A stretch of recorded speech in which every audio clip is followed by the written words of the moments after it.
the icy flow. Voices of the souls who drown in a distant sound. Beneath the icy flow. Voices of the souls who drown in a distant sound. Beneath the icy flow.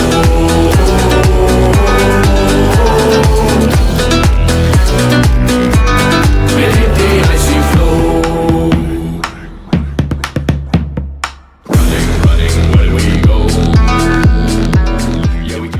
Ça va bien monter, un petit 1000 de dénivelé. Ça commence à être bien haut et puis on continue jusqu'à une super vue sur Geiranger. Voici Geiranger où on descend. Voilà. Le fjord énorme. La route des aigles ici présente.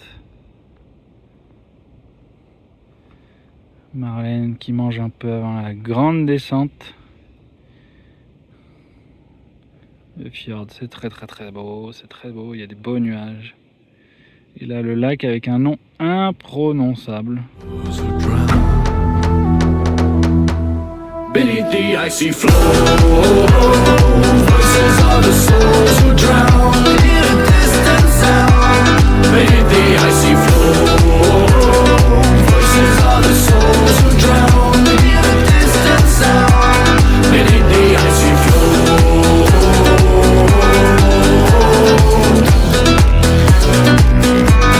Beneath the icy flow.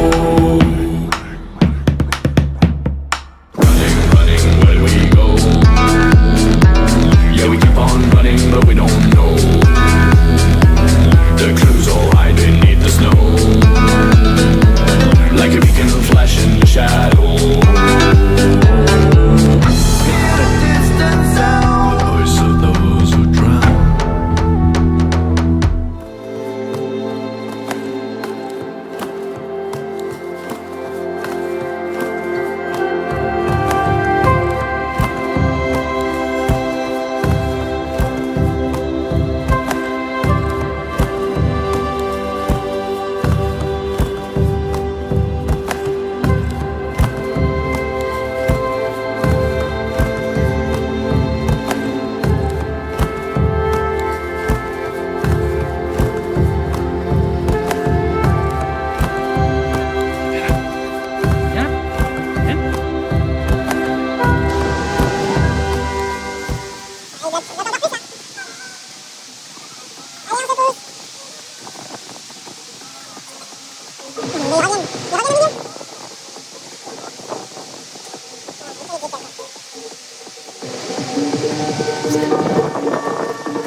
des petites curiosités norvégiennes. On est dans un spot comme ça, sur une route panoramique.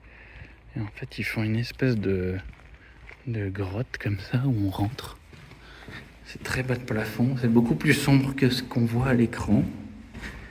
Et quand on rentre dedans, on tombe sur ça.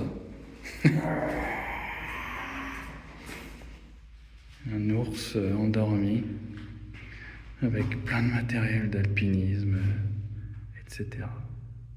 Intéressant, n'est-ce pas?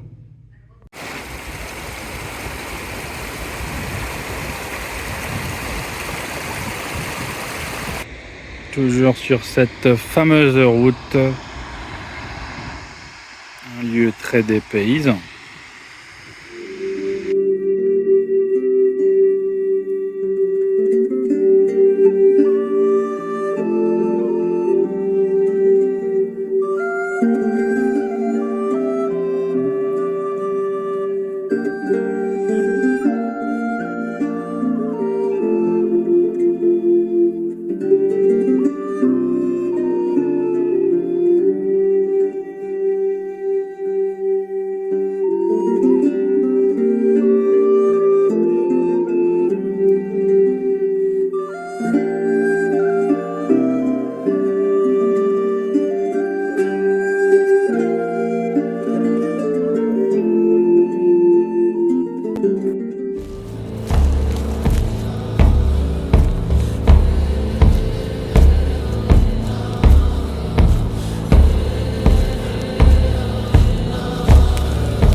Et on poursuit la randonnée de Bakkanossi qu'on a déjà bien commencé avec ces grandes steppes encore pleines de neige. Le soleil joue un peu à cache-cache, mais voilà, on continue, on espère le trouver là-haut, qui est a priori le sommet qu'on voit sur la droite là.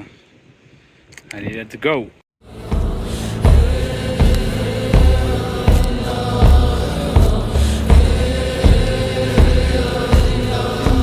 Sur la première partie du sommet, on va dire.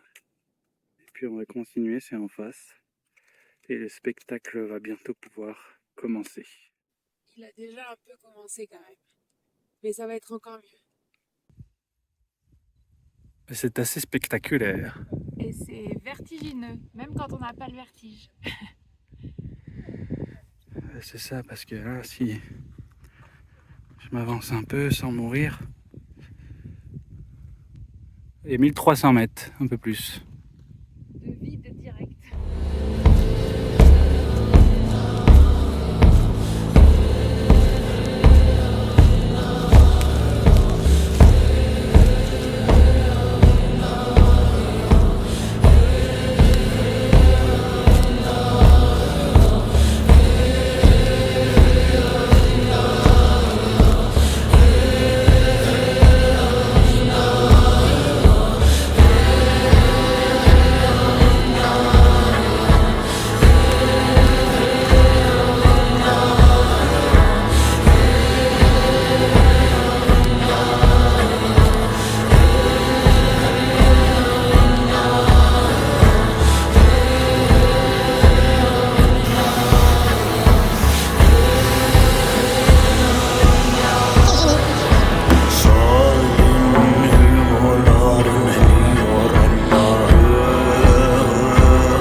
Intéressant. En fait, on descend comme dans un parking de centre commercial. On fait des tours. Et bon, là, on descend, mais hier, on a pris dans l'autre sens, donc Ce n'est pas le premier virage. fatalement, nous montions et c'était encore plus drôle. On fait vraiment plein de petites boucles. Ici, il y a plein de tunnels partout, très très longs. Et il y a même le plus long tunnel du monde qui fait 25 km, mais que nous n'avons pas pris. Voilà.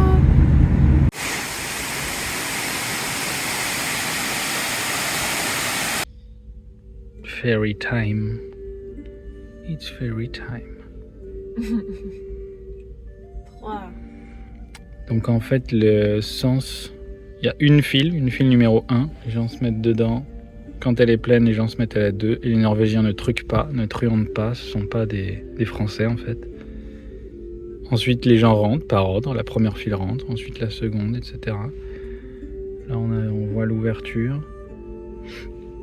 Pour le paiement, tout se fait par FerryPay, il faut s'inscrire. Waouh! Oh.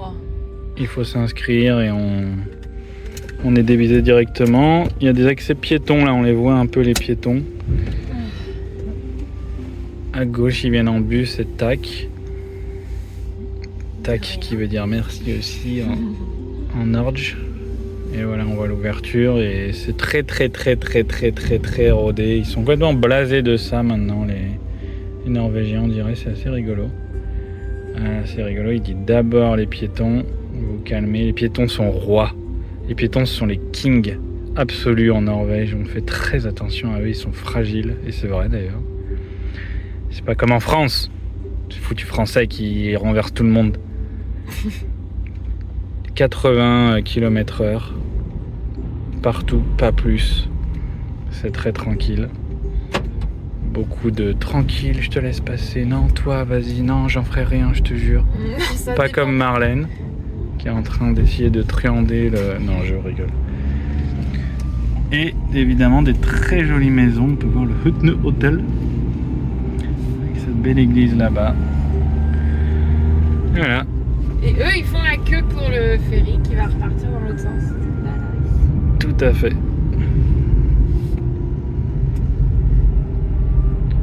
Et là, on part en direction de notre camping plus ou moins repéré. Ciao, ciao.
Ça y est, nous voilà partis maintenant pour Preikestolen depuis déjà un petit moment. La rando n'est pas très longue, mais quand même. Il est 21h passé, on voit pas mal de gens sous-équipés. Bon, c'est très touristique quoi, hein. Les Américains, etc. sont là, et tant mieux pour eux. Et on va essayer de dormir là-haut. On sait pas du tout comment ça va fonctionner. On sait où on n'a pas le droit, c'est-à-dire sur le rocher, mais... Et on est presque au bout, on croise de moins en moins de monde, donc c'est assez sympa. Il y a des paysages très beaux. On peut voir que c'est vraiment très haut, très haut. Il n'y a que 600 mètres en fait, mais ça ferait beaucoup plus.